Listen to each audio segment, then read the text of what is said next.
Hello everyone, welcome back. So today in this further videos of Python series, we are here to understand the f string concept in a better manner. So I have a problem based on f string in Python, that is formatted string. Okay, so we are going to just create out today a simple bill calculator which is going to perform some, let's say, product operation. Okay, and by the help of string we are going to just print out the result. Okay, so let's just try to get the item. Okay, let's say I'm having my item as notebook. We can just specify out some price for the item. Let's say price would be 55.34. Okay, so this is actually in the string, but I don't want in the string, so let's just remove it. Now we are going to take the quantity. Okay, so quantity would be here, let's say 4. Okay, notebooks are 4 with price of 5.34.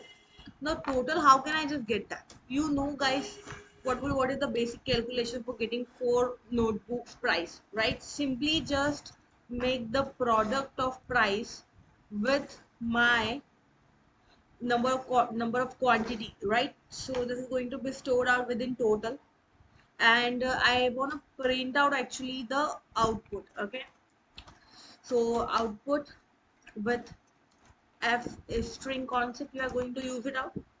Let's just use the print statement here. So you know that for f string we are going to use f. We are going to write here item. I can give my expression, right, which is nothing but the item only within the curly braces. For new line we know that I can just give my backslash and I can give my unit price, which is going to show the price within the collier. Okay, this is, I can just specify my actual price expression. I can give now again a new line for specifying out the quantity. So quantity would be stored out within the collier braces, that is quantity, and else I can just give my total. For new line I can give total, that is rupees. Just give the total variable, that's all. You'll get your answer.